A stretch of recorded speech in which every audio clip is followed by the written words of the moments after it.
this is kind of like a mid-show variation. We're doing our 50th episode next week, man, because our schedules can't mesh. So I'm going to be waxing poetic about a couple of things. Like, I just saw She-Hulk, and my first impression is it was really good. I liked the asides. I liked the way they explained how Jennifer Walters gained the powers to become She-Hulk. They showed instead of telling. They could have just done a little blurb like, ooh, she got a blood transfusion, we're all done. Instead, they kind of showed how it happened, why she's back in civilization and not like, off on some remote island beating her head against a tree or something, some stupid shit like that. I'm looking forward to where these episodes are going. The stories, yeah, all in all, it was great. Mark Ruffalo did a great job. And they explained why his arm is fully healed and how he was able to, have blood from him get into Jennifer. I'm not going to spoil it now. I will later. But that's all I'm going to say for now. I just hope, Disney, please don't fuck it up. Really, really don't. Like you've done so many times where you start off strong and then you just kind of limp to the finish and give like a wah-wah sort of, ending. Anyways, so my family and I have been watching season 4 of Alone. I know Mike has already finished it. He's already on to season 5. I'm going to say, for those of you who've watched it, or even Alone, in any episodes of Alone in general, you get the idea that, so you apply to the show, and then you have to do like a little training/testing seminar to see if you've got the skills to pay the bills, as it is. Can you survive? Do you know how to start a fire? Do you know how to, navigate your way, from point A to point B? Do you know how to fish? Can you clean a fish? Can you cook a fish? All that stuff. Because they just want to send people who are like, well, I think I know how to survive out in the woods and then just watch them die.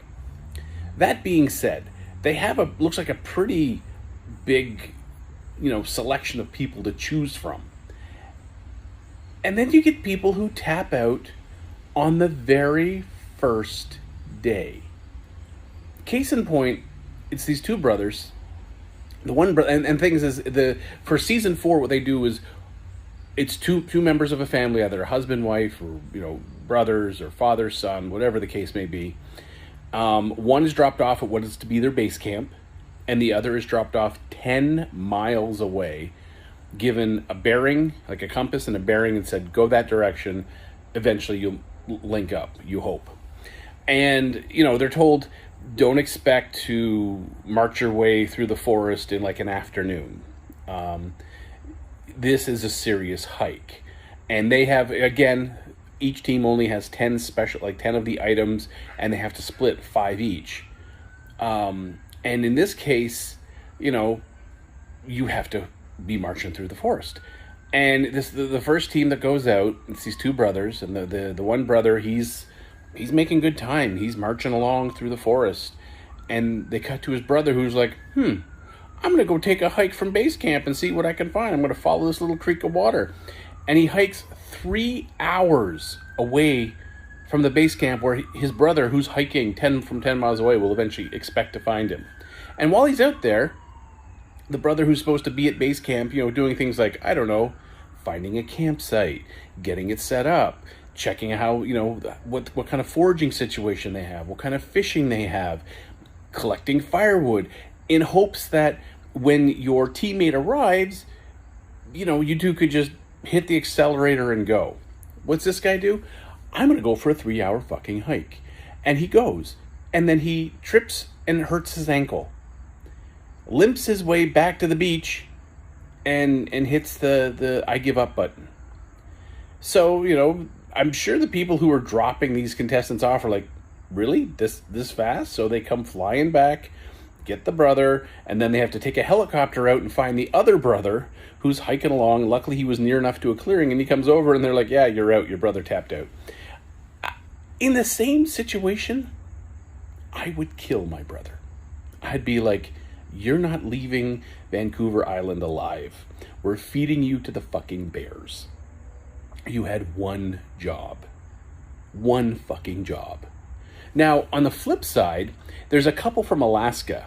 So the husband is doing the 10-mile hike. The wife is like, I'm going to set up base camp. And holy shit, does she ever. She builds a hard-walled tent with a fireplace that can warm it up. She creates a raised bed that, you know, she fills with like burrows of like branch burrows full of leaves and whatnot, and covers it with a tarp, so that when her husband does arrive, he'll have a place he can sack. I mean, she figures he's going to be exhausted, so he can just sleep in the next day. She gathers firewood. She sets up a drying rack so the wood doesn't get rained on and be unable to lit. She goes fishing. She does what you would expect the person who gets the base camp job would do. Sets up a base camp. And then when her husband does arrive, like 9 days later, 8 or 9 days later, they proceed to build a cabin. A 12 by 12, I think, or a 10 by 10, like stockade style wall cabin with a roof and a door and a hole for a fireplace, which the wife builds a stone fireplace. They had some issues with the chimney, but that's beside. Bunk beds, like, holy crap. That's what you would, you know, if you're doing a 10-mile hike and you come up on base camp, that's what you expect to see. Then you got these two brothers from Toronto, the Baird brothers, who have been there for, 20 plus days, and their camp is a tarp on the ground, some sticks holding a tarp above. That's it. That's their camp. Oh, and a fire pit where they cook shit. And they're struggling to find food. You got one brother who's foraging every day and night, and the other brother who's trying to fish but can't, and is just moaning and pissing and moaning, oh, I can't find stuff. And he's not helping his brother forage. Like, and he's like, oh, I'm just big and sick and blah, blah, blah, blah, blah. It's just, buddy, go drown yourself and save your brother the effort of feeding your dumb ass.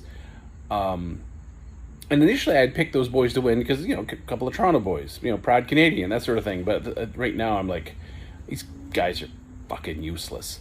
Yeah, it's just,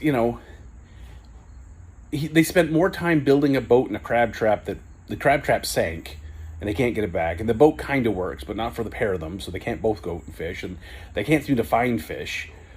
At one point, a duck came into their campsite while they had just got a bunch of fish. Duck comes in, they kill the ducks, they have fish and duck, and that's the only luck they've had.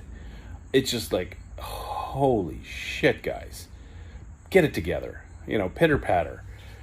Anyways, so that covers Alone, that covers She-Hulk, which I will be going over in much more detail when we have the whole crew together and whatnot.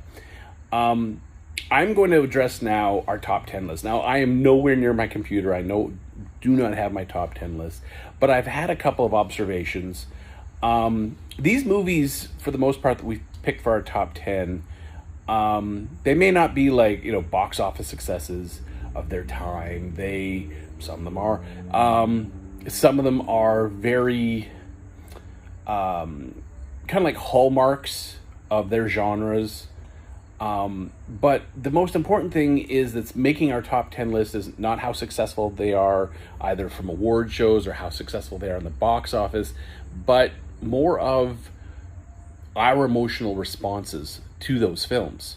So I know my selection of films are ones that they've had the biggest impact on me as a creator, as an animator, as an artist, and ones that have shaped my life in some way at some facet of my life growing up or after becoming an adult. And each film is, for my gauge, it's a film that when it comes on TV and I'm flipping through channels, I'll stop and watch. And regardless of where it is in the film, I'll just stop and watch. Thank God I've so far never had a situation where multiple films from my list are on TV at the same time. Mainly because I'd hit whatever the first one I hit, that's the one I'd stop at. Unless I had like the guide up and go like, ooh, well that one's on. But that's higher up on my list. Then I would be in a real quandary. So far, luckily, that hasn't been the case. Yeah. So, as I said, I am really enjoying these top 10 lists. I like hearing other people's perspectives on what movies make their list or what movies don't make their list. Because it also gives me a list of movies that some I've watched, some I may not have watched. Now, I will say right now, I have watched so far every movie that we have talked about from number 10 right down through number 4. I've seen every one of these movies. Mainly because I see a lot of movies and I've seen a lot of movies. Like when those lists come around, like on Facebook or whatnot, and they're like, here's 200 movies. Which ones haven't you seen? And it's usually like one or two movies I haven't seen. There's been many a list where I've seen every movie on the list. I know. Anyways, it gives that fresh perspective sometimes that makes me want to, maybe I should, find that movie and give it another watch. See it with a different perspective. Maybe get a different appreciation for it, or an increased appreciation for it, or a more well-rounded appreciation for it. So these sorts of lists are really fun. I'd like to do one maybe of video games, top 10 video games that we play, because you never know what games people are playing, or which leads me to movies versus video games, which is going to be kind of my topic right now. Sadly, most video games don't make good movies, because most video games, at least most good video games, take more than 2 hours to tell the story. So usually what happens is when a video game is made into a movie, they chop out a lot, they kind of mishmash it together, or they're taking from multiple games and trying to condense it into a single hour and a half to 2 hour story and go, there, yeah, it's got the characters, enjoy. Which usually just feels like a very blatant cash grab that's just crap. But I like video games for the storytelling. I prefer video games that are more storytelling based than just hack slash or repeatedly hit the button and make things happen. Just because I'm very much story driven. And there have been quite a few video games that have had some spectacular stories associated to them that I think if you wanted to make that in from an interactive media to more of a passive media like film or television or something like that, a lot of these video games need to be done as a series, like an HBO series or Netflix or whichever, but don't do it as like a single 2 hour movie and expect a great result, because the number of failed video game to movie translations far outweighs the number of successful video game to movie translation. So as I was saying, so I said something there of passive and interactive. Movies and films and television are passive. You're sitting there, it's going on, with the exception of maybe you hitting the pause button. That's about it. Like it's going without you. You're just along for the ride. Video games are much more interactive or active. You have to drive the story. The story's there. It's waiting for you to reach certain points to unfold. And some of the better video games will allow you to do your own thing, and the story's unfolding without you. You may touch upon the story here or there, or you could follow the story very closely. And it's how much you interact with the main storyline depends on how successful the game you have, what kind of ending you get. Teen Titans Go had a very funny thing where they're all stuck in video games, and Starfire was playing basically like a Legend of Zelda, and she was so happy like meeting all these people and creatures and dancing with them and making friends, and then it cuts to a screen that says something to the effect of, you were so busy making all these friends and dancing that the evil overlord conquered the world and you lose.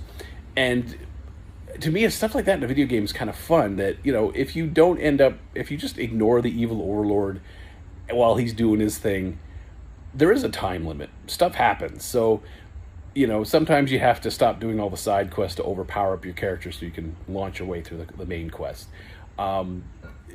Stuff like that. It really, really drives, that whole storytelling thing home. So, as I said, I think I'm going to suggest that we do like a top 10 video games. And if 10 is too many, maybe even top 5. Because I don't know how much other guys get to play video games. I don't get to play as much anymore. Ever since I had kids, I don't have time. I can't invest like the time it takes to play like a 40-hour game. Mainly because if you play a game like that and then put it down and come back, you don't remember the controls, you don't remember how far you are in the story. Sometimes you don't remember the story.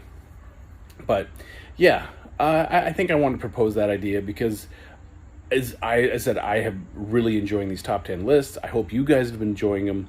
I hope maybe some of these movies you haven't seen and were inspiring you to go, break out of your comfort zone and watch a movie you've never watched before, whether you like it or not. Yeah.